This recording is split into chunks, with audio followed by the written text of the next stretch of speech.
Hey everyone, this podcast episode is coming out on August 8th, 2023, aka the official publishing date for my book, Blockchain Radicals, How Capitalism Ruined Crypto and How to Fix It.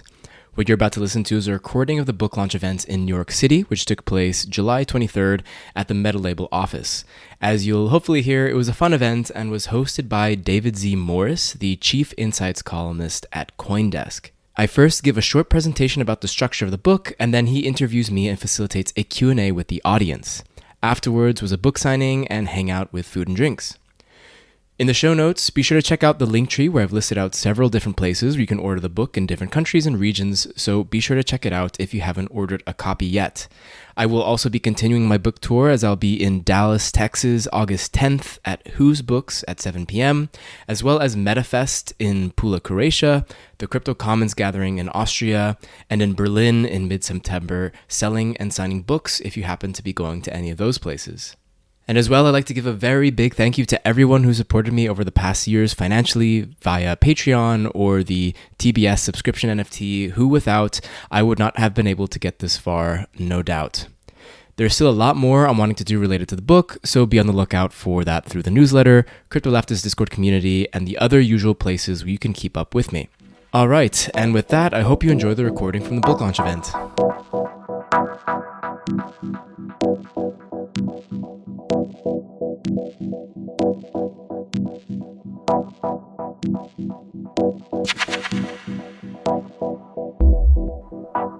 That the business press is the only place that you will actually be told the truth, and I will tell you that's mostly true. I also, because it might be of interest to y'all, I have a PhD that I earned a few years ago in the history of technology, which is kind of what led me to blockchain. And it is my privilege tonight to introduce Josh Davila, author of the new book, Blockchain Radicals, and he'll tell you the subtitle because I forgot to write that part down. Josh is a technology theorist and writer who, much like the book that he's written, bridges a series of contradictions. He has been active in left-wing politics and political theory. He also has, for a few years now, been a consultant on blockchain technology applications to businesses in Europe. I will leave it to him to reconcile the two wolves inside of him. But what's most important about Josh is that for quite a few years now, he has been building a community of leftists and progressives, I use that word cautiously, who also happen to be interested in cryptocurrency and blockchain. He first tweeted pseudonymously as the blockchain socialist probably about 2-3 years ago, and has now come out of the shadows to publish this book with Repeater. Josh is here with a preview of the book or a presentation from the book that will be about 15 or 20 minutes. Then he and I will have a one-on-one conversation for 20 or 30 minutes, and then we'll reserve the balance of time. So plenty of time for questions from the audience, perhaps an informal discussion. Obviously, pretty small event, so we'll keep things loose. But everybody, please welcome Josh Davila to Metalabel. Thank you. Hi, I'm Josh. I wrote a book called Blockchain Radicals, How Capitalism Ruined Crypto and How to Fix It. It came out of sort of the, synthesizing a lot of the work that I've been doing over the past 3 years with the blog and podcast, kind of like exploring these spaces and niches and research that people were doing that I felt like was not getting like much attention to. And like more specifically, usually having related to some sort of like more left-leaning or progressive kind of view of the use of technology. So about me, in case you need anything more, my name is Josh. I have been working in blockchain for about 5 years. I started the blog podcast around 3 years ago. I have a project called Breadchain Cooperative that I've been working on for a while as well to kind of synthesize and put into practice a lot of the things that I've been learning and experimenting with. I'm also filming a documentary on crypto that's taking a little bit longer than I thought it would take. And have been most recently, I guess, on the podcast focusing on giving critique on The Network State, a book by Balaji, who's a tech VC think boy. And that's like the logo that I've been using on social media and such for a while. So what I want to do with this presentation is just kind of give you a taste of kind of like the overarching framework and like structure of the book. And so when I was asked to write the book, I kind of I wasn't like given a thing to write about. They're like, I'll just write something like about the left and like blockchain stuff, like write a little like pamphlet or something. But it ended up becoming kind of like a bit more of that, and that was after I kind of like made this connection with the work of Gilles Deleuze, who's a French post-Marxist thinker. And the sort of thing that he's really well known for is, or one of the things, besides being very difficult to read, is what's called the critique of representational thinking. So what he says is that oftentimes, in order to understand new things, we use models of the old and sort of impose on it in order to try and think about how it can work and like to make predictions about it and such. And he's saying this is wrong and bad, and we shouldn't be thinking this way. Example of this would be something like the drum machine I like to use. So the drum machine was a piece of technology that was created in order to allow people to create or to be able to play music without needing a drummer with a drum set. So you can get the machine, you buy it, you press the buttons, and then it'll play the beats that the drummer was supposed to play, but he couldn't make it to practice.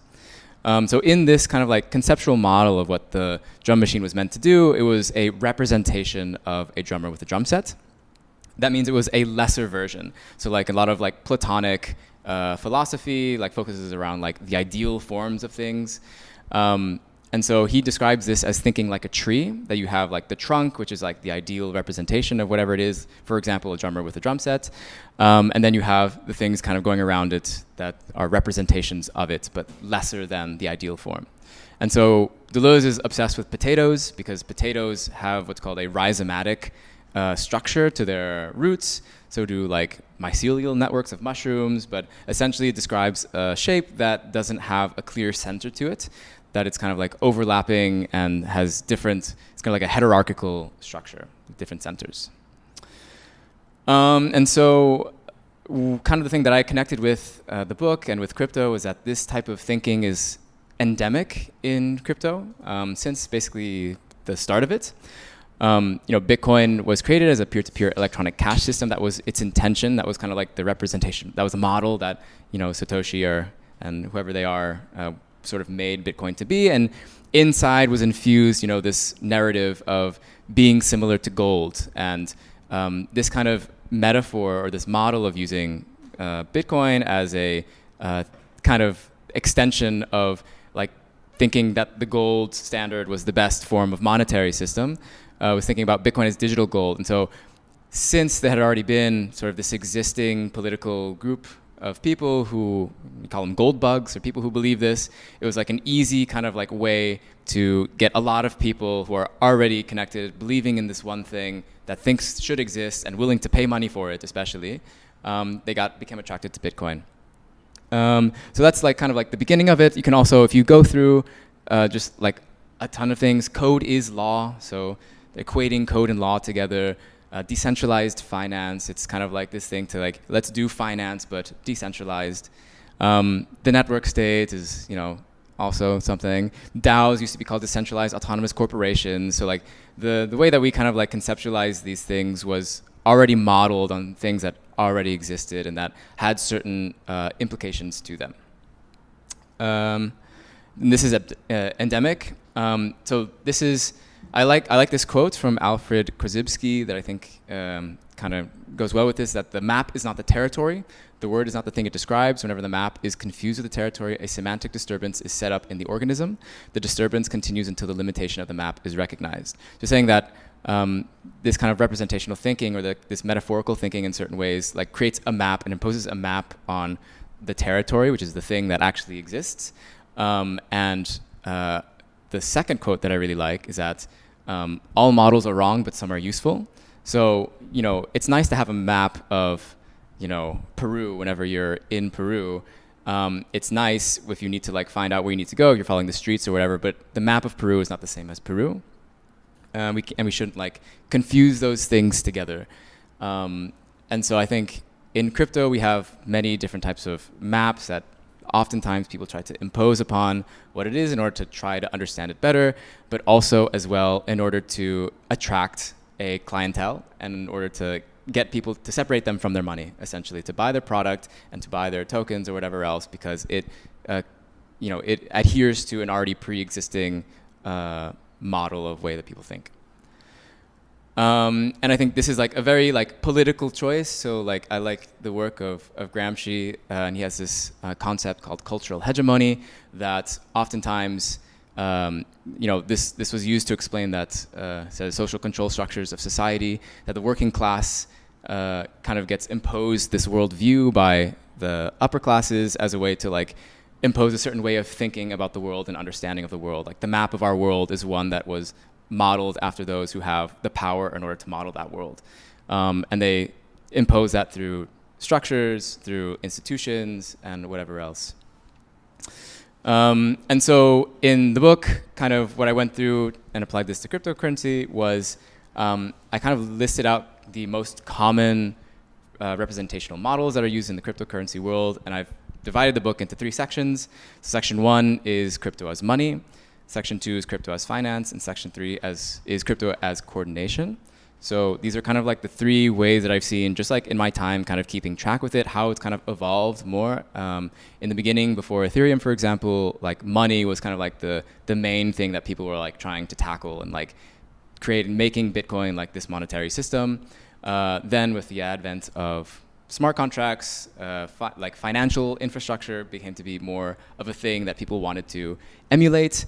And then I think more recently, you have people who are kind of like, I think there's been some amount of self-reflection in the crypto world, like, oh, that we can't be financializing everything, and it's not so fun to be only about like trading digital beans with one another. And so what you're seeing is kind of like this expansion of the representational model. Money and finance could be thought of as different coordination mechanisms. And I think part of this is just like this evolution of people being like, oh, wait, that's not what it is. Oh, wait, that's not what it is. It's always something bigger and bigger because we're exploring more and more of the territory as time goes on and people use it. And then through all of that, in the end, I try to lay out a new concept for thinking about technology that I call techno-probabilism, that's meant to kind of push back against the idea of techno-determinism, or like the idea that technology is like the only thing that determines reality. And try to provide some more context to that question and problem about, structure and agency and whether or not we have the ability to change and influence the way that we think about technology. And so yeah, so like this is kind of like how I, horribly kind of want to represent what this kind of looks like. You have the terrain of like all the things that are possible, which is like kind of like unknown or like impossible to really know fully completely because we can't do it all at once. But that the kind of the main sort of mental model or representation that we've been thinking about has sort of expanded more and more to cover more of the terrain. But I think a lot of that terrain has still not been covered probably. And that's kind of like the things that I'm interested in or want to point at a little bit more sometimes. And I think this is like important, and it's kind of like a repetition of, again, like what has happened over the internet. The internet was one thing at one point. I really don't like the whole like Web 1, Web 2, Web 3 type of narrative, but it is like safe to say that the internet looks a lot different now than it did a long time ago. And we can also see that like the internet is not forever. So the internet has kind of evolved and adapted and changed based on the conditions and what has been become like tooling available for different types of websites and content over the internet. And so, yeah, so one of the things, I really like David's tweet a while back that I think was really like, really resonated with me as far as how to kind of, I think we should be rethinking these types of things, is to just build things more collectively. I think one of the kind of main maps or models of the world that I think we are constantly imposed upon is one like that is very individualistic, one that is very isolated and alienated. And so one of the things with, for all its flaws, blockchain and cryptocurrencies, it does provide, I think, for a lot of people, this like sliver of hope that like maybe we can create more collective ways of building things together. Even though a lot of people may not be doing that or thinking about it that way, I think that this is something that is like could be very, very fruitful as far as our relationship to the internet and technology, because I think like everybody kind of hates their relationship with the internet. I think everyone's kind of like ambivalent towards it at this point for good reason. But I think we also are reliant on it in certain ways that we would not want to give up because we like to have connection with people that are on the other side of the world or whatever else. That is a nice thing that we can do as humans. And so, yeah, with the book, I got a bunch of really nice quotes from people, including Vitalik, Nick Cernick, Primavera Di Filippi, and a bunch of other people that were really influential for me when I was writing and like doing my podcast. And I found out that doing a podcast was a really nice way to network with people. So I was lucky to be able to have connections with these guys. And yeah, so the book comes out August 8th, but if you ordered a book online with the book event, then you get a book here a little bit earlier than the launch event, or than the official launch. But yeah, I think that's it. There we go.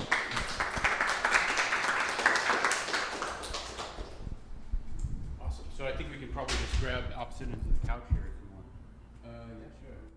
Yeah, sure. So the first question I wanted to ask is kind of one of the big. We're trying to limit ourselves to big questions here so that we can get to everything. But the big one that you alluded to with that nice circle graph is that crypto is sort of fundamentally, especially if you understand the security model of whether you're talking about proof of work or proof of stake, there is like a monetization aspect that is truly fundamental to the way a lot of these things work. And so I would love you to expand a little bit on that graph and kind of how it actually works in a practical sense to expand out from that core of money to something that is more abstractly about coordination in a general way and perhaps in a less individualistic way while building on that platform that it is really about money or something very much resembling money.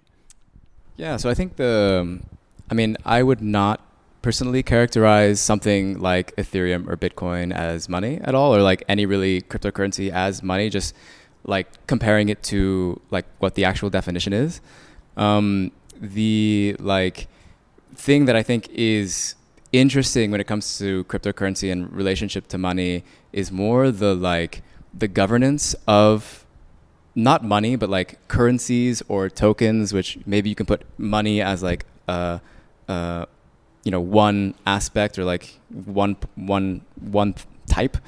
And so like I think of Ether, for example, or Bitcoin, or really any of these as first and foremost as like kind of vouchers for using the network. And yes, it's monetized because you have to buy it most of the time. That's like the 99% of people, that's how they interact with it, that they buy it first. And so it has like a clear price. It's a kind of commodity. And I think that's kind of, in the book I go through as well, like there are a lot of properties of these tokens that mimic things about money, and people will kind of like cling on to those things and say it's money because it can do this, like I can send it to someone, therefore it's money.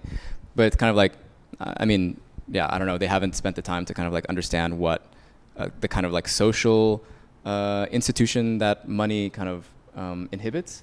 And what I find interesting for me personally is, like I said, more about on the governance side. Right now, kind of the monetary system is a very like technocratic institution. Like there is no kind of like democratic input for what it is. There is like a certain imperative of like keeping liquidity in markets or something like that as being like the one thing that they need to do. And this has like, a lot of downstream effects to our situation now. And so I think, thinking about ways and these examples of different forms of money is more interesting to me than like trying to like the gold standard type of narrative about money is one that thinks of money as like a type of commodity or like a natural commodity that has like intrinsic value. And I know you know this a lot because you've studied gold bugs before, which is just like a very, let's say, shallow way of understanding money and how it works, and not thinking of it instead as like this kind of social institution. For the heads out there, it's a very great example of reification. Yeah. Oh no, I think that's basically it. So like, I'm more interested in these like experiments of like basically democratic forms of monetary system. Well, so can we like look at specifics? If we look at kind of historical examples of the things that come to mind for me, and I know you write about them in the book, include like co-ops, community currencies, I'm sure there are other that I'm forgetting, but these kind of like attempts to build alternative structures within what we already have, and kind of what is it that crypto or blockchain brings to the table that, for example, would make those experiments more viable than they have been in kind of like the analog era, or obviously we can't predict the future, and your rhizome metaphor is perfect, but what are maybe some potential new forms of similar collective organizing efforts? Yeah, I mean, I think that's like for me, mutual credit is a very interesting system to think about. Yeah, and you have a great analysis of an example in the book. Yeah. So focus on Circles UBI, which is based in Berlin for that one. But like, yeah, so like, all models are wrong, but some are useful. I think there are kind of what has happened is kind of like the hegemonic models of money, of finance, are the things that generally people are wanting to build in the cryptocurrency world, because that's the quickest way to making money, and that's like the imperative of capital. And if you're going to invest in a business, there's like a lot of like neoliberal brain in the cryptocurrency world of like, that's basically, in order to change the world, you have to make a startup that makes money itself and takes venture capital and whatever else. But when it comes to money, I think it's become an interesting place of experimentation where you can take other types of models that have not been able to get the same amount of traction as the dominant one, because it is an alternative space where people are trying to experiment, and filled with people who are very skeptical of the current institutions and want to create something different. I think it makes like a fruitful space. So like, I really liked a recent article from Brett Scott, who's like a money researcher, where he kind of talks about the synthesis, kind of like a crude dialectical synthesis of like the monetary, like crypto token world or commodity money, thinking of crypto world, with kind of like the more alternative, like historically more progressive kind of monetary and currency experimentation space with community currencies and so forth, and kind of like mixing those two together to create something where we use the models of these kind of alternative currency and community currency spaces, but get the affordances of the technology as well. So like, I think for him, it's a lot to do with scale. I think one of the critiques of a lot of these kind of localized attempts at doing these is that they oftentimes don't last too long, or they're reliant on like a particular person who spends a lot of time administering the system. Mm-hmm. I think like, being able to automate so that you're not reliant on this type of thing, but people can just use it, is something that's powerful. And being able to create a space where people can kind of collectively govern is something else that's very. And I would add to that list too, like transparency also would be, I think, a pretty big one, because I think of probably a lot of people are familiar with Berkshire's, the probably the most successful community currency, I would say. But I always think like, how do you actually know that they're not just like printing it, So that's one very small brain way of looking at it. There's the kind of like structure of the technology, and there are certain biases that one might think at least were kind of baked in there. And then there's kind of the history of the technology, which is very specific, and we know.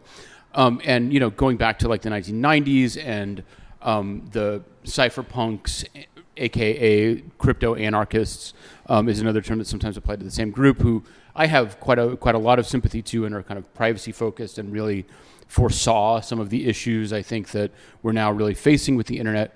But that did sort of during especially the early years of Bitcoin adoption kind of fed into some very specifically libertarian, like people who are obsessed with Ludwig von Mises and Murray Rothbard.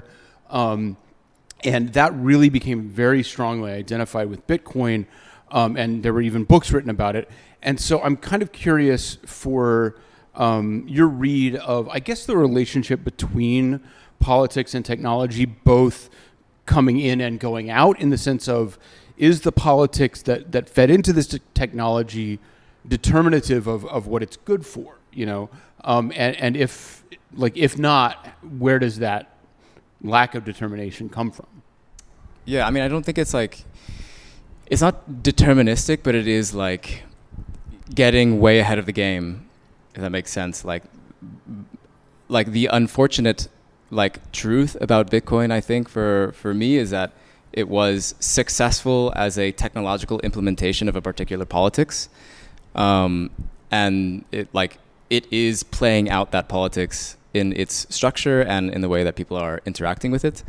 And so, yeah, I mean, I don't think like that determines the entirety of what will happen is kind of the point that I'm on. It's like a more difficult job, of course, after the fact, but it's something that I think is worthwhile kind of pursuing. So like I kind of like, I have like a couple of influences I think with this. Like one, I really like Donna Haraway's Cyborg Manifesto. She's like a feminist writer, and she talks about how basically like technology is not like faithful to its creators or to its parents oftentimes, that you can take it and use it for something else, which is like what happens if you, I don't know, you did a PhD in history of technology. I imagine so many things that were built for one thing ended up like not being the thing that it was used for. Yeah, your example of the drum machine was really good. I like that. Yeah. So I think this is sometimes lost. Like when it comes to crypto, for me, this is like I very crudely try to separate people, one side as like the hype men, the crypto hype men, and the other side as like the critic, the hype men being like, this is going to change the world, do it, let's go. And then the other one being like, this is all stupid, don't do it, and stay away from it. And I guess I'm trying to use like, you know, thinking about models and maps as like a way to be nuanced in between these two kind of like very hardcore positions, I feel. So that we can find the cracks in both the cracks in the ways that like the hype men are explaining it, because I feel that the critics, they kind of like are reacting to just the way that hype men kind of explain it to them. And then you kind of like lose out on a lot of like potentially like very, very interesting things and like radical potential for the use of this stuff. Yeah, I mean, that's a very interesting way that you put it in terms of like the people who are motivated to profit from something often explain it. They're motivated to explain it in the dumbest possible way, then the people who are, you know, opposed to it are responding to that already reductive framing. And I love that as a. I'm sorry. Go ahead. No, go ahead. Well, I was going to transition. I was going to agree. Yes. Okay. So I love that as kind of like a way of analyzing the dialectic. I mean, I would kind of maybe offer like two other categories that can go alongside, which are like the more nuanced categories of like maybe like true believers, probably including some people in this room who are like actually trying to build something and are, you know, maybe not trying to make $1 million as their primary goal. And then I would say there's also a class of critics that is themselves quite nuanced, paying attention to specific things. Sure. And it, you know, maybe they're skeptics of the entire thing, but they're actually like focusing in on here's how it's going to fail. But I'm most interested in some like psychological way in the sort of more knee-jerk critics that you're talking about. People and often it seems like at various moments, you know, obviously like media sort of follows a cycle. So at particular moments, there is definitely a surplus of people saying like all of this is fraud, like crypto has nothing to offer, like none of this means anything, and it often, you know, you're Deleuzian. I'm like most fundamentally a Freudian, and so when I look at things like this, I feel like there's a sort of like reaction construction happening of like. So I guess the question is like in your read, and this does tend to be sort of centrist liberals, I think, and maybe to kind of beg the question a bit, institutionalists who are most reactive against crypto in this like everything, all of it is fake way. So I'm curious kind of what your take is on that aspect of the dialogue. Like where is that coming from where, especially, you know, often it's people who haven't necessarily looked at the technology very closely or thinking from a very US-centric perspective. Like where does that like sort of knee-jerk I don't mean reactionary in the same sense, but like sort of reactionary response to crypto come from, in your opinion? Yeah, maybe like reactive is it would be the right one. But yeah, no, I think like I think Elizabeth Warren is like the obvious kind of like person in all of this. The banking reformer.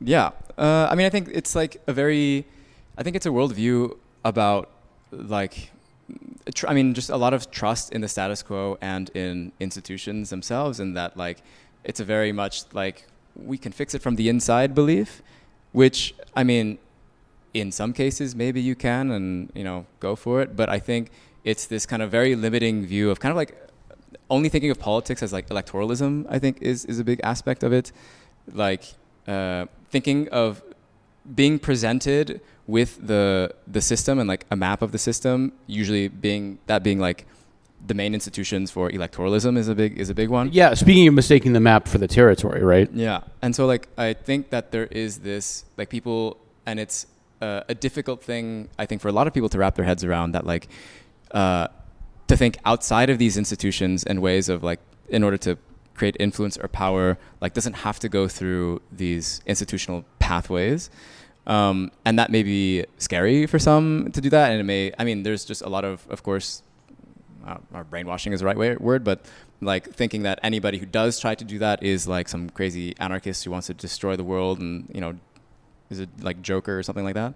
But there's like plenty of like instances in history where that was the way that people changed the world and interacted with it. You know, like I think, you know, the way that democracy has manifested itself today, especially just like in the US and in Europe and as well in the West, it is kind of like democracy has become a kind of like justification machine for the status quo.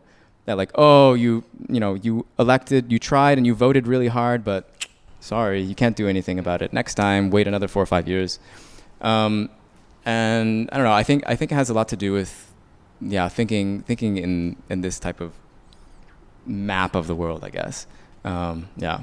So sort of relevant to that, and maybe sort of to conclude on a totally personal curiosity kind of note, you know, as I said, I have a lot of empathy for the viewpoints of like crypto anarchists, even to a certain extent, radical libertarians, for the very reason that you're outlining, that there is this like institutionalist situation that we find ourselves in, I guess.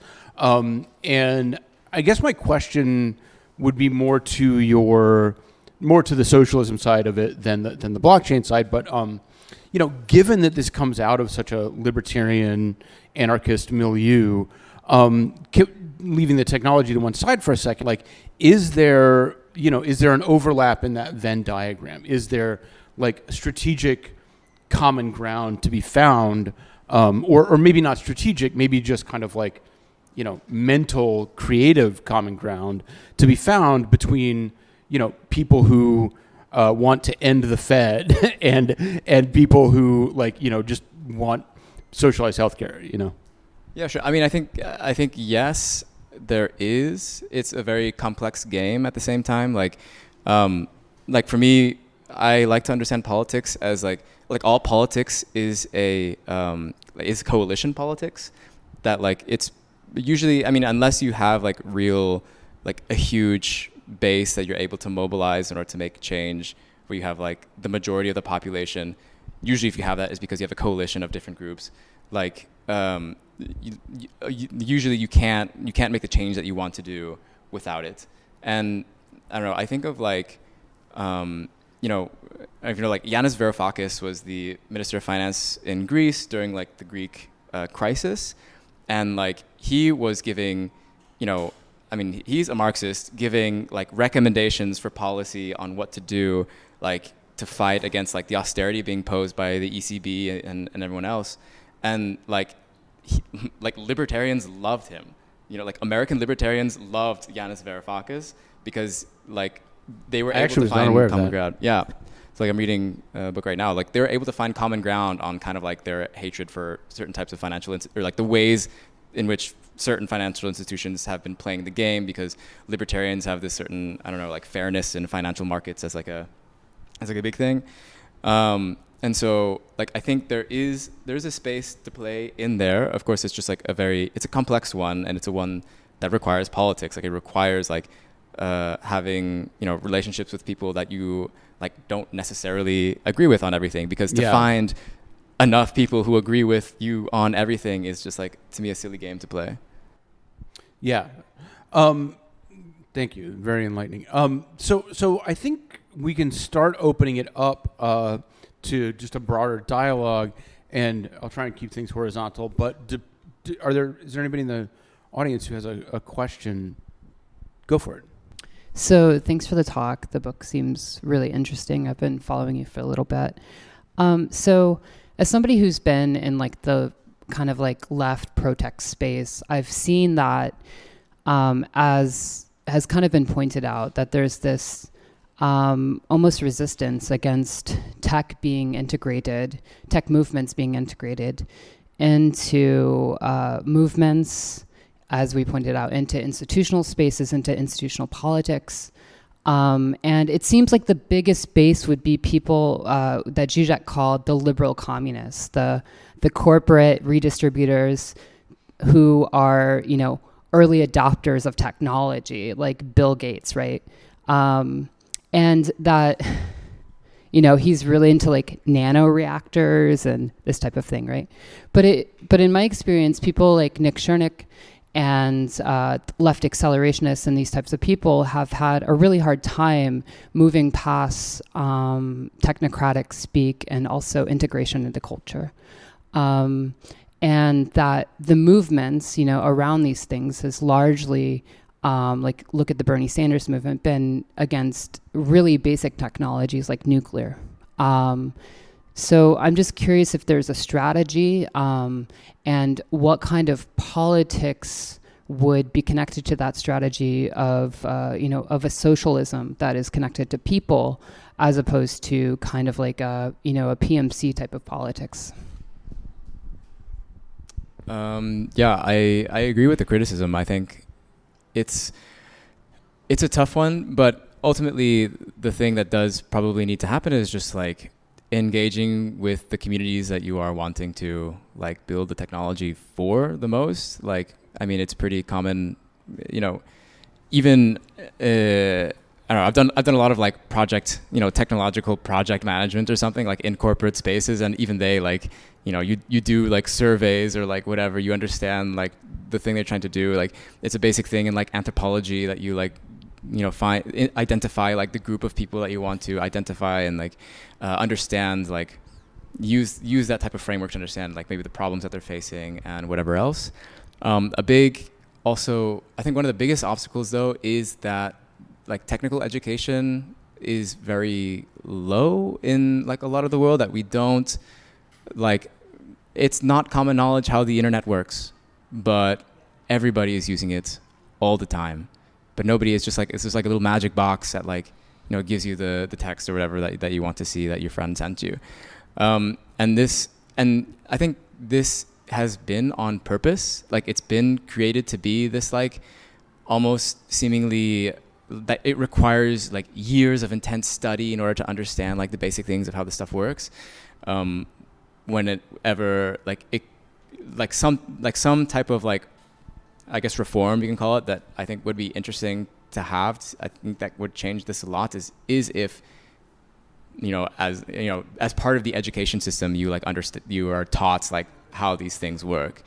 And that's one thing that I think the kind of like the left accelerationists and like other types of, I guess, left-wing movements that have tried to be more open to the use of like digital technologies have kind of missed, is that they do use a lot of like, they tend to recreate then like the technical jargon that they're like, you know, because they're trying to like, they're understanding the technology on the original creators, technologists, like their own turf, I think. And we're not really doing much of an effort to make it like, I don't know, a mass education program and how this shit works and why it needs to be changed. And like I think there is this kind of like paternalism of like, oh, well, they can't understand it because it's too difficult or something like that. Whenever I think, if, I don't know, I've just found that if you sit someone down and they're willing to learn and want to participate or whatever else, they are willing to learn about it. And that can go a long way in like creating then the framework for how they interact with their apps or whatever else. So yeah, I've said a couple of things there. I mean, I can't speak to. I would add a little bit to that, which is I can't speak to the specific sort of portions of the movement that you're talking about, but like on top of the actual technical education, I think there is still a ton of room to grow in, what you're basically doing, which is, critical analysis of technology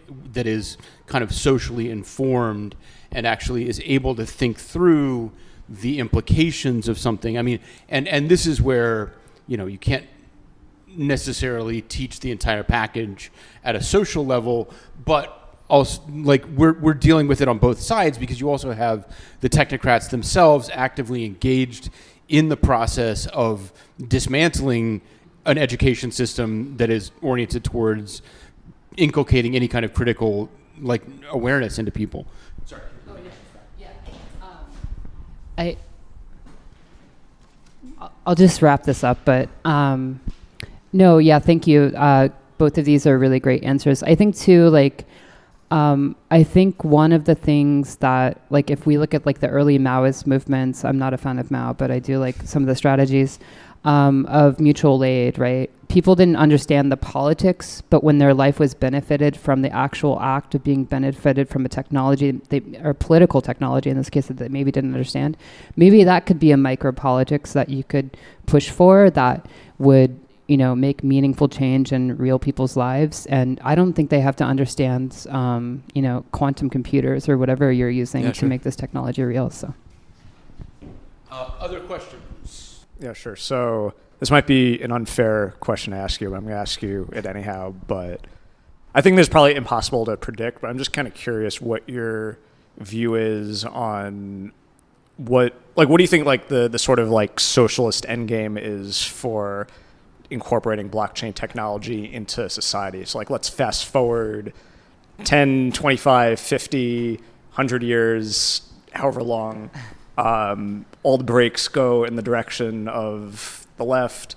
Where are we? Are we still living in a society like similar to today, but the blockchain is just occasionally used for mutual aid and co-ops, or is it like all of society full on the blockchain, or like on-chain socialism? Yeah, on-chain gay communist socialism or whatever. So I'm just kind of curious, like what your projection is, assuming the best.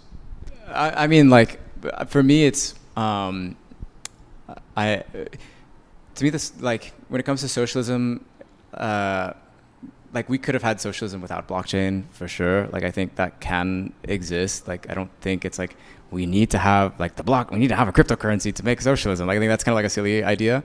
Or maybe not like socialism per se, but just sort of like it all moves in the direction of sort of like leftist, whatever. As far as, you mean like starting from now, like what would be the influence, or what would ideally would like to see happen?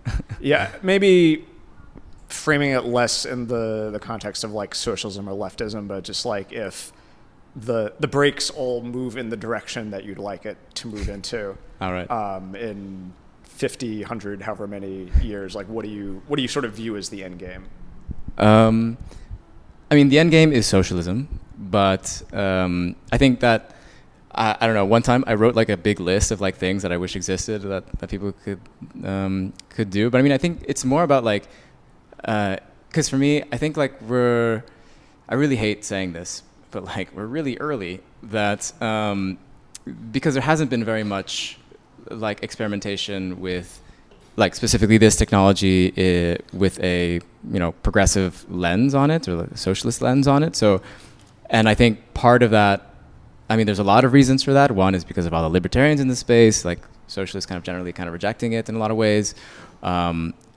Socialists like never having money, and like a lot of these types of things that kind of have been like huge obstacles to making that happen. But I mean, ideally, I would love to see just like, I mean, the biggest thing is like a whole lot less reliance on venture capital, and like the idea of capital in itself generally, like to me, like a post-capitalism, it means that we are less reliant on capital as like a social institution for how we kind of reproduce ourselves and like the things in the world, which means that, you know, people are just not doing things solely for like the profit motive. And that's really hard problem to solve because like cryptocurrencies are so monetized, and like the main reason like 90% of people buy it generally is to speculate and to make money off of it. So it's like, it's difficult.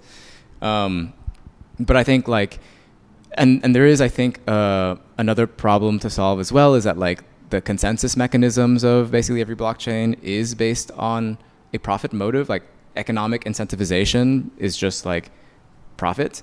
It's like we're reliant. So like I think why blockchains work is because they comply with kind of like the expectations of capitalism, of like you are accumulating capital and that the world is moving forward because of that.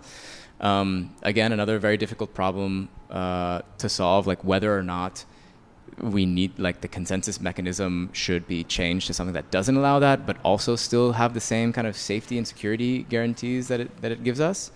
Maybe that means that it's like not a blockchain and is like some other type of distributed ledger. Could be.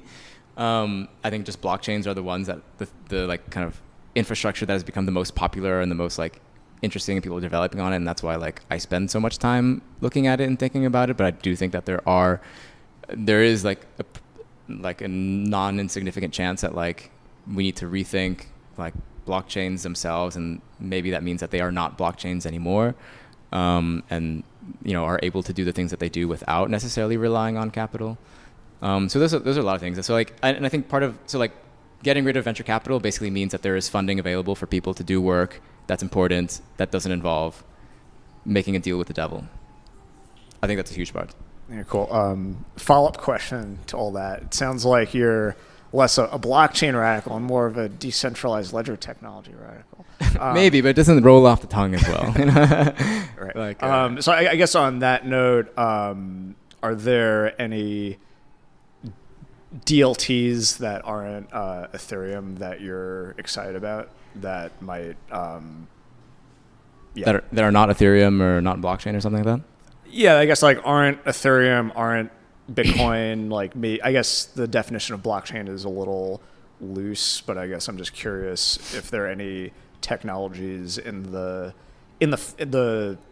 rough family of blockchains or DLT that you think sort of conform to what you're describing.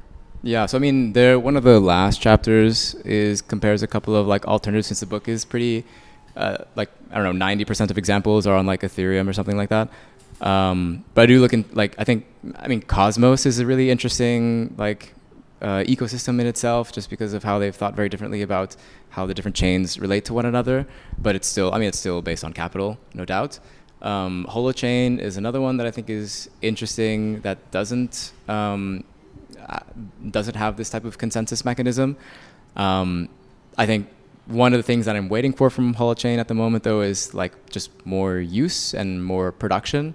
I've spoken to like the founders before, and I think a lot of their ideas are really interesting, even though they like really don't describe themselves as socialists or whatever. But I do think that there are some things that they say that are really interesting, that like I'm interested to see what's going to come out of it. And like I'm kind of like, for me, I'm just kind of like waiting and observing and seeing like what is coming out, and keeping track with those. But Holochain is one of those things that I'm like, I would like to see like do more and succeed, but we'll see.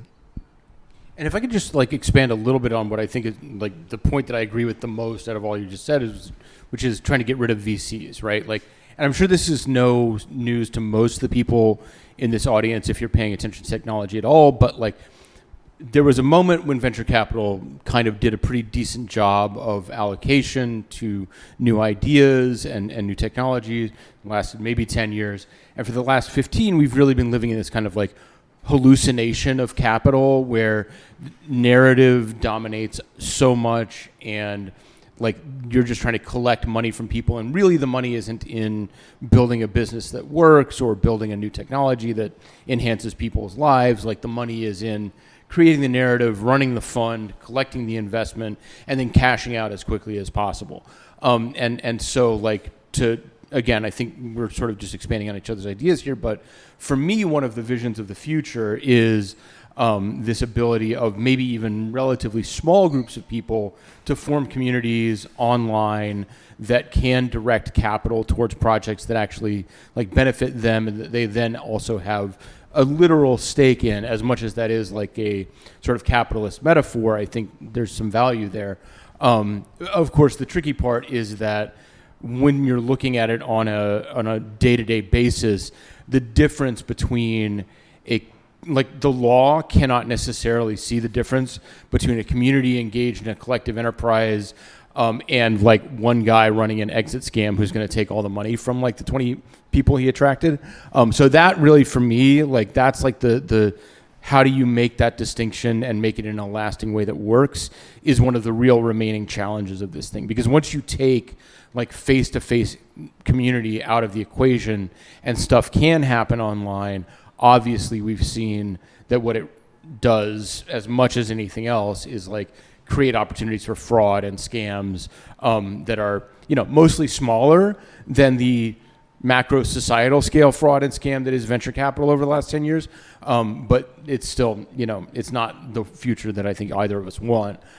So that's a hair that is very difficult to split. I love hearing that from you because, I mean, I'm just being at CoinDesk for so long and seeing that the increase in venture capital the past few years must have been. I mean, yeah, it's crazy. Like I've been writing about crypto for like, it's going to be literally a decade in like 2 months, which is crazy. I was talking to somebody as we were getting ready here, even in like the 2018 blow up, like there was the first hint of like full, like people in the finance industry actually getting interested. That's why I love the subtitle of your book so much, is because as much as it like sort of you're required to think non-linearly to make sense of it, but like how capitalism did destroy crypto, right? Like that it really involved like people who were in mainstream finance seeing an opportunity, again, like I said, to create a narrative. Narrative didn't have a lot to do with the reality, frankly. And then you get this like horrific public blow up that damages the, I don't know, reputation of the technology even more than it already had been. So it's very frustrating. So I'm an optimist, and I think that looking at blockchain from a socialist perspective in our world is fundamentally optimistic. And I think in order to get to a place where socialist infrastructure is built on the blockchain, there in our world, it would seem like that would happen in tandem with a world that is also hyper financialized. And so in that world, in that scenario, the critics of crypto really do have a role to play. And so my question is, what do you think needs to happen for more so the crypto capitalists on the other side to see that there is an option to use crypto in a different lens, a different way of allocating capital? Because I think that it's not just that socialists need to build, but it's also that what is being built needs to be torn down as well. So how do you navigate that? Very, very carefully. I think that's a really hard problem. I think it's kind of like the ultimate, one of the ultimate problems that needs to be solved is like, I go back to this a lot, but like living within capitalism, but also working against it is like not easy thing to do. And like, one of the things, another kind of idea that like Deleuze gets into is like how capital, in one hand, deterritorializes things. Like capital has deterritorialized like pre-existing social structures that used to be the thing that like people relied on for help or support or whatever else. That's been destroyed while at the same time re-territorializing or then creating new types of social structures that now we're dependent on. So like, I kind of just use the like kind of metaphor of like a double-edged sword, that like on one end you are removing, and on the other end you're always adding, and that's like it's a difficult thing to like plan everything out and for it to happen exactly as you intended, I think. But like, is something worth doing. I don't know if like, of course, yeah, I don't know if you just like ask a capitalist like, hey, can you please like give us money and not expect returns? Like, it's like very unlikely they're going to do it a lot of the time. But I think if you are in a situation where you're lucky enough to like convince them to give you a bunch of money, I think it's imperative to try to be that, I guess, to find ways to deterritorialize capital itself and reterritorialize other things. So I mean, like, I think to me this is kind of like also the essence of like other concepts like dual power or something like that, that there has to be like this interaction with the world as it exists, and as well this like creation of the new in order to like supplant it or to create, to overcome it. And yeah, so I think it's very context specific, of course, and like what the thing is actually that you are trying to pursue. But I think it's kind of like I think people need to be more comfortable generally in thinking about contradictions, or like acknowledging the contradictions of the things that they may be doing, and like kind of working through those things, because like, the world is full of contradiction, and it's like not an easy thing to kind of get over. So I think at least being aware of it, if you're the one trying to build this stuff, and like being honest with yourself is part of it. Being willing to confront the contradiction. Yeah. That I mean, and I think you use the word build, which I think is really crucial, because another way of I'm paraphrasing somebody here, it's going to escape me, but like one very effective way to like tear down the existing structure is to just go ahead and build the new thing that's going to replace it, right? And so I think that building, and then also like being in that process and engage with it in all of its complexity, and sometimes like compromise perhaps. I mean, to give the really like basic example, I think we probably have different views about Bitcoin, but personally I view Bitcoin, whatever else it is, as like potentially a useful counterbalance to certain practices by certain governments.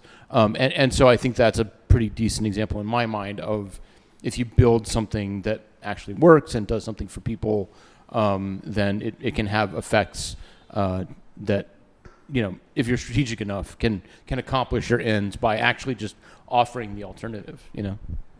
I have a question, if that's cool. We've talked about venture capitalism and how the legacy models and narratives present an obstacle to thinking about how the tech can be used.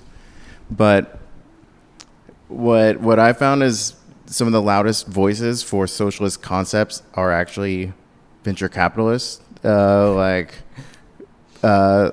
Jin has a podcast called Means of Creation, has talked about creator-owned platforms, universal creator income, like things that sound on the surface level like actually very leftist, but it's now VCs that are promoting like an investment thesis called let's never forget economy. who sold us the quote-unquote sharing economy. Like I have to jump in here because I have an answer, but I'll restrain myself. Sorry. Well, I also want to tie it into your point about coalition building. So like all politics are about building a coalition. So if some radical ideas are shared with venture capitalists, do you see a path of building a coalition with VCs somehow? Is there a way to thread that needle? And also just what do you think about the co-opting of radical language by people that are at the end of the day just trying to get a return on capital? Yeah, I mean, it's a tough problem as well. Like, it's not surprising that language gets co-opted, in my opinion. Like it's not something that I think we can really just prevent. Like tell them, no, you can't do that, don't do it. That it's not going to happen. Like Nazism is the co-optation of socialism through a nationalist lens. Like the reason the Nazi Party was created was because like socialism was on the rise, and there was a need to kind of to co-opt that movement and turn it into a fascist one. So like this, I think this is like constantly going to happen. Like there is always this like battle back and forth, and like it's hard because I think if you purely think of things as like there are two sides and we're each pushing like back and forth, like between one another, and whoever's pushing hardest is like going to get more and more. Like I don't think that's how it works. It's like a lot more multifaceted, and like, you know, there is like this, I don't know, you probably use some metaphor of like Asian philosophy about like moving with the water or something like that, like finding ways to kind of acknowledge that this is a possibility, that this can happen, and how to, I guess, mitigate it, because like you can't completely defend yourself from like all these things. Like I know of people who are working on specific projects who like believe, like who are taking venture capital, for example, and they are trying to find ways in which that like kind of reduce their power or their influence over them. Right now I'm kind of in the phase of like waiting to see what they do and how that pans out. Right now, like I'm more on the side personally of like I personally wouldn't do a project that accepts venture capital, because that's not the thing that I want to do. So I mean, yeah, to me it's kind of like, that's what, I mean, neoliberalism over the past several decades has been very good at. Like with especially technology and big tech, like there was a pretty good amount of time where like people were thinking like Google is this big progressive force that's going to change the world for better. Like I remember people thinking like Elon Musk was like the leftist billionaire because he's making electric cars or some shit, which is like obviously now is like very stupid, but that was like for a long time that's like been happening. And it had like, I understand like kind of people being a bit traumatized or a bit like fed up with that type of thing. It's a difficult, like we're in conditions not of our choosing, and like it's a difficult game to play, to choose to want to like make radically different new ways of being and structures, is to accept like a pretty big task in the first place. And I think that kind of has to be acknowledged, that like you can of course come up and make decisions on what is a good way or a bad way of doing it. But I think there is like a space that you can play to where people can try different strategies, because I don't think we've really figured out what is the way to kind of like move forward on all these things. I still think we're really at a point that we're in need of like experimentation in this, because I don't know, we haven't figured out the thing that's like rapidly creating the thing that we want, I guess. I love your point about, sort of alluding to like sharing economy rhetoric, for example, as this kind of co-optation of an existing social impulse maybe towards something like socialism, but instead we get like WeWork, which like the We was like a huge part of their whole marketing thing. And I would just like, because this is slightly changing the topic, but I would just kind of like issue a call of warning, I guess, because in my mind, I'm paying attention to, obviously everybody's paying a lot of attention to it right now if you're in tech, but in artificial intelligence, you're now seeing the deployment of a certain kind of, I would say, perverted socialist rhetoric being deployed around creativity, for example. This idea that an algorithm that ingests other people's work is really just doing the same thing that all artists have done, or all artists steal, all artists are like inspired by each other. We're all one, we're all part of the same thing. But in fact, it's actually like this cover for intellectual property theft, in my opinion, on a huge scale. And I think that, like, to bring it back around in a way that doesn't really match any political orthodoxy that springs to mind, but I think as we see this like predatory AI approach to intellectual property, it kind of, I have to say, as somebody with, socialist or leftist tendencies, it perversely kind of like reminds us of the value of property and of individual property and of being able to maybe place some limits on how people use certain things that, certain people created and have actual rights to. And I think that like crypto does offer that as a different viewpoint that can be useful in certain strategic circumstances to be able to say like, no, this belongs to this group or this person. And like in the digital age, it's the capitalists who really have the most reach to come in and take things that are just kind of in the commons, right? Like, I mean, we're seeing with AI essentially like a replay of the real tragedy of the commons, which is the partition of it and the appropriation from it into private hands. And so like thinking about ways to limit that pulling out of the commons, I think is also another potential, very theoretical at this point, application of blockchain through certain rights management things. No, I really like what you said, but one of the things that part of this question to acknowledge, I think, is that oftentimes it's phrased as in, how can we prevent the right from co-opting us? And like that's kind of like the framework that's generally used without acknowledging that, like, I don't know, like Marx he co-opted like right-wing philosophy. Like Hegel was not a leftist. Like David Ricardo and Adam Smith were not leftists. Like they are like the liberal philosophers who like then ended up greatly influencing the way that we think about capitalism today. And he basically co-opted the use of their theorems, of their labor theory of value, and used it and applied it in a different way to create what ultimately became like, Marxist socialism, at least. And so like there is also a history of the left being able to do that as well, that I feel like we kind of forgotten or like don't do very much. So yeah, I don't know. That's something that I would keep in mind as well. It's of course, like it requires like critical thinking in order to do that. It's not like an easy thing to do at the same time. Hi, Josh. So I know Josh. So before I ask my question, I want to share with you guys my perspective because it's kind of my framing as to where the question kind of stems from. So we talked about tech being an expression of our political beliefs, so that's one.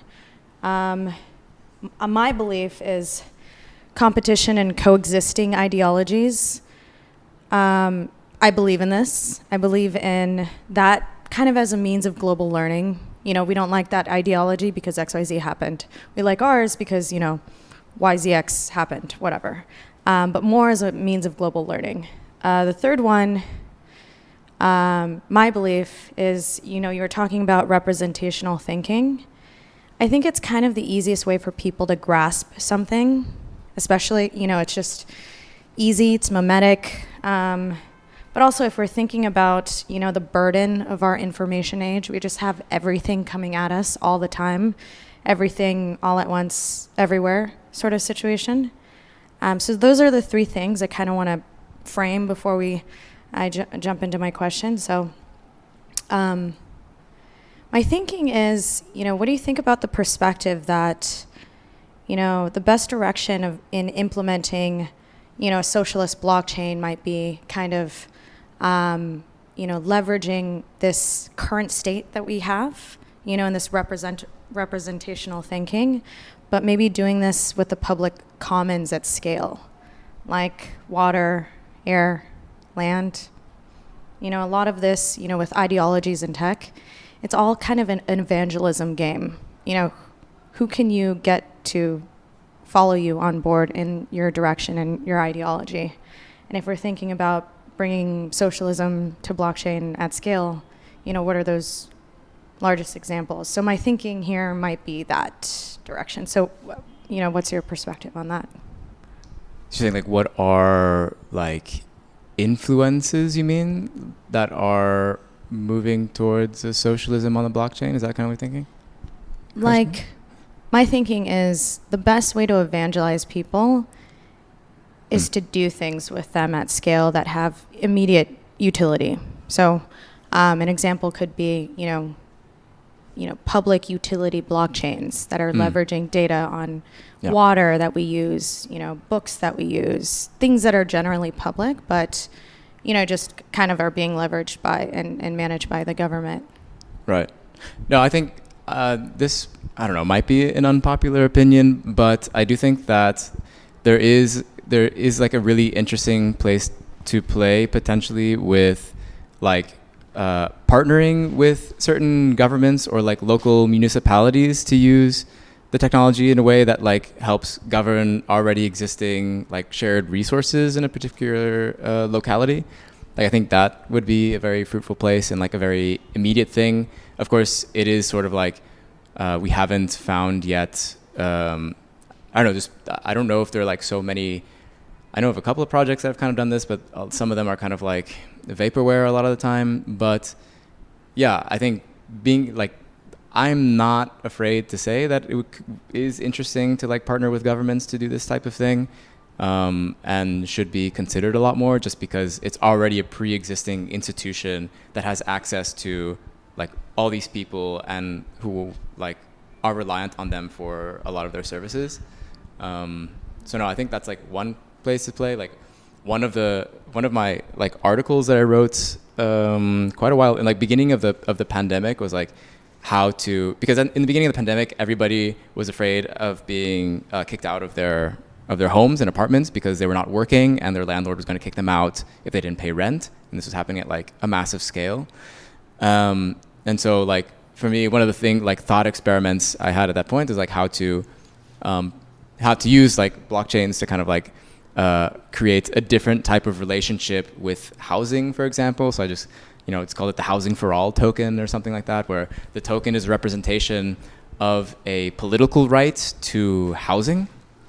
So like you could use the token to, based on, what your like particular conditions are at that moment, use your token to purchase a house, or not really purchase a house. It gives you the right to use the house. So it's like a different relationship with property, that you don't need to buy a house in order to live in it or rent a house to live in it. The housing is kind of held in commons in the public, and you use the token as just a system of allocating like who is able to live in which particular apartment or house, and at the same time you can, I think, pretty easily programmatically put in like if this is a single mom or something like that with kids, their token would give them a right to a house with more rooms for their children to play in versus, I don't know, someone who's like a single guy who doesn't need that much space. So I think that is decommoditizing housing and relying less on the market, and is something that like I think in a world where we aren't so like reliant on free markets could be possible, or utilizing kind of like already existing public housing systems around the world. I think is like one thing that I've thought about that I think is interesting. Or do you think the like government welfare structure is like how different do you think it is from what you're presenting here? Quite different. I mean, the logic in a lot of welfare systems is very like there's means testing in a way that is like quite like needlessly punitive, I guess. That in order to get welfare, especially in the US, like you have the amount of paperwork that you have to give them before you're even able to get anything is like pretty monstrous. It's sort of like just kind of like punishing people for being poor. Like they're already in a bad situation, and then like also you want to like they have to come in once a week for like a drug test or whatever else. Like that's taking away time for them to be able to like care for their families or to like find a job or whatever else. I think it's quite different. It's just like it depends on like the logic that's embedded inside of it. Because what is another great fear of mine actually is that blockchains do get used by existing public institutions, but in the logic of the already existing system, that's quite punitive. So yeah, I don't know if that answers the question. I guess to start off, I would say I like what you said about working with existing institutions, because you talk a lot about this parallelism, right, with these new structures. But I'd be curious to know what your thoughts of crisis playing a role in this shift. If you look at Bitcoin, this was spun out of a crisis, right? A banking crisis. It was a direct response to that, and so and to the sort of original like Deleuzian point, when you're doing this kind of schizoanalytic framework with rhizomes and these systems and how you present them, what kind of prevents not your own personal politics, but politics in general devolving into essentially being a pirate, right? Like you're kind of you're building the ship with the small group that you've coalesced, and you guys are just trying to get through the storm. So I want to contrast that with sort of the conventional notion of socialism as a movement, a real collectivist movement. So I mean, to your earlier point about crisis and the role of crisis, I think, what brought about neoliberalism was the crisis, like in the 70s of like stagflation. Like that was ultimately like the moment when things like really shifted. The entire world was like under a crisis, and people were just like looking for new ideas. And the one that already existed was neoliberalism. There was already a huge movement. I mean, not a movement, but like a lot of money behind this type of thinking of like free market fundamentalism that began way before, 1970, whatever it was, whenever it started to come up. And so like, I think there is... At least the meme is 1972, right? Yeah. But I mean like, I think it was like, Naomi Klein wrote like Shock Doctrine. I think she wrote a lot about this, that like in moments of crisis, that it's like used as a point whenever like nobody's kind of like able to pay attention or looking for like massive changes to happen, a lot of times for the worse, in the benefit of like those who already have a lot.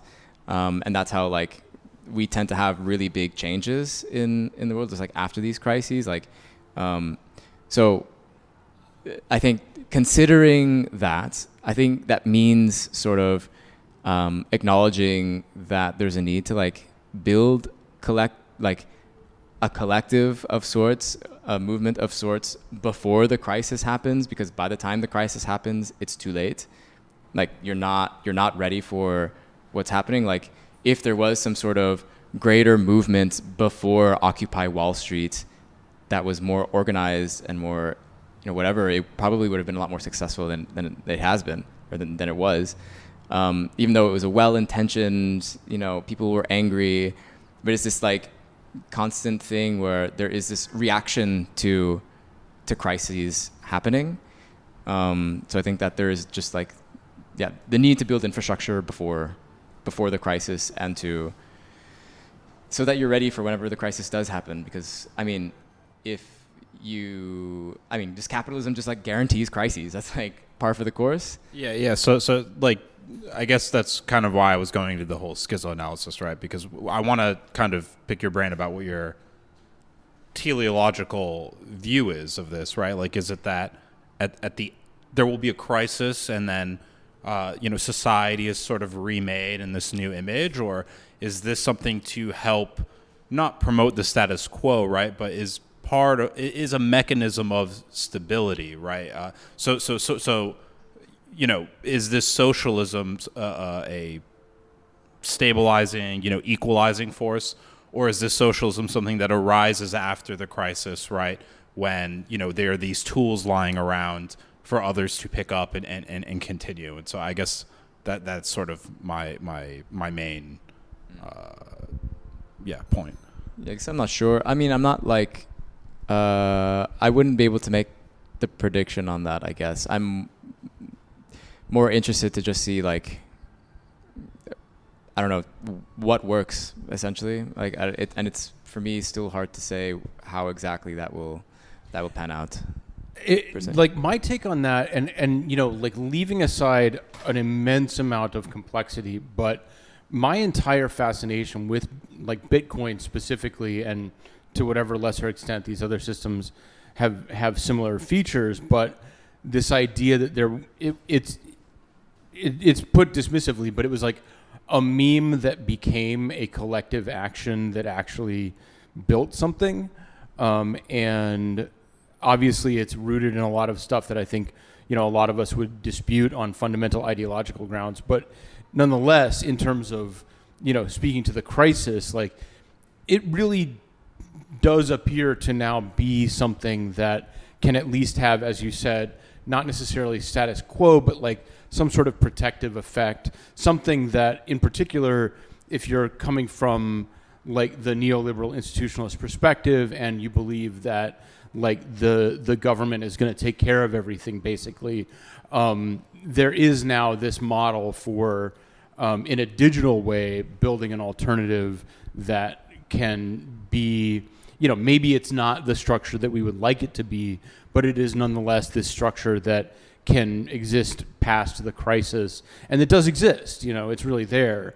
And there are, obviously, I'm leaving out a ton of complexities, but, and I think that like if you go down to a more granular level, and maybe it's about money and maybe it's about other things, but there are these other structures that you can build outside of the institutions that then can be, there for the crisis or mitigate the crisis, or however you want to put it. And I think that's one of the, for me, really fascinating things about all of this, is that it's a model for exactly, I think, part of what you're talking about, with all the hairy downsides and not quite things that we would wish them to be that comes with that. Thank you for the book and podcast. I guess I have a couple short questions based on your sense of the ecosystem, sort of demographic questions, like what percentage of builders in the space would you say identify as being leftist? And then also, what percentage of builders are women, and what percentage of them are not from the global north? All of them are lower than I would like them to be. It's really hard to say. I mean, I think it has changed, interestingly, over the years. Like, I don't know, I was at ETH Barcelona a couple of weeks ago, and there were like a surprising amount of people who at least considered themselves to be on the left that I was able to meet or find, I don't know, just kind of like by accident, I guess. I do remember like when I lived in New York for a year when I was first getting into stuff, and I would go to like these crypto events, and it would be like, I mean, pretty horrible, like the type of like politics a lot of the people were espousing. It's still the case a lot of the time, the politics that people are espousing, no doubt. But there has been like a growth in like these pockets, I think, of people who are not thinking about it in that way. So yeah, and I do think, I mean, I don't know, my impression talking to women at some of these conferences is that they do think, usually they're ones who come from like traditional tech or traditional finance or something like that. Like I've heard that they've said that there are more women at crypto things than at the traditional whatever financial tech things that they would normally go to. I can't really confirm that necessarily. And I guess there are, I don't know, at least in Europe, the places that I've been to, I've met quite a few people who come from, a lot of the time, I mean, there's a lot of people from like South America who are building that I've probably met quite a few. But yeah, ultimately there needs to be more, or there should be more, I think. So like, in terms of the leftists, would you say it's 1%, 5%, 10%? That's really hard to say. I think, but the thing is that like, a lot of people don't label themselves. They don't say, like, they don't want to be labeled to be a certain thing. And I get that. I understand it. I've sort of taken on the horrible duty of labeling myself who I am and just being honest with it because I feel fairly confident in it and like willing to engage in discussion about it, and I don't mind it. But I think a lot of people don't have a coherent politics generally. And that's not like meaning, I'm not saying like they're dumb or whatever because they have that. It's just that we don't, it's not like everybody takes the insane amount of time it takes to like read whatever big political theory books to then say like, oh yes, I am this and I can defend all of my positions for everything all the time. That's like a weird sort of responsibility to put on yourself, you know? So it's hard to say. I think there are a lot of people who have like progressive tendencies and like have kind of like good intentions and wanting to create things that are more egalitarian and democratic and whatever else, but that they don't necessarily put it under the bucket of a particular political name is what I find most often. I would just add one thought to the question about demographics, which is having sort of to echo what your informant told you, which is that having kind of been in the traditional tech space and being in some of those spaces, and then kind of looking at what's happening in crypto, I mean, just the simple fact that it is set up in a way where, you know, political borders don't have that much influence does have a genuine impact. And there are major projects that come from absolutely every corner of the world. I mean, an example that I try out a lot of the time is, I don't know if people know this, but the team that built Etherscan is based in, I believe, Malaysia or Indonesia. I might be getting that slightly wrong. But that's like a key clutch part of the entire ecosystem, built by people way outside of like the Silicon Valley venture capital sphere. And there are a lot of examples of that. And so I, you know, not to like try and simplify it into like percentages or whatever, but like there really is some like expansiveness to the space and the people who are involved that I think can be for very material. Speaking of, like, let's be materialist about it, right? Like for material reasons in terms of the way the technology is set up, that does have an impact in opening doors, and you can really see it if you're out there kind of interacting with people in the space. Yeah, I have to agree with that. That tends to be missed by a lot of critics. I think that seems like a good stopping point. I think many of us will be hanging around for a little while longer here. So if you want to chat with Josh, he's here. And do you have books for sale? If you've bought like the $30 ticket, then I will sign a book for you and give it to you. I have the box down right there. We can do that right now, more or less. But yeah, and then if you didn't, I don't know, if you have $20, I'll give you a book. And then just for the purpose of the recording, if you want to follow me, I'm on Twitter at David Z. Morris. And is there anything you want to kind of plug on the way out here? No. Please buy the book. I guess, yeah, you have one thing to plug. Yeah. Okay. Well, thank you so much, Josh Davila, for writing the book, for coming out and doing this. It's been great, and we'll be hanging out. So thanks, all of you, so for coming.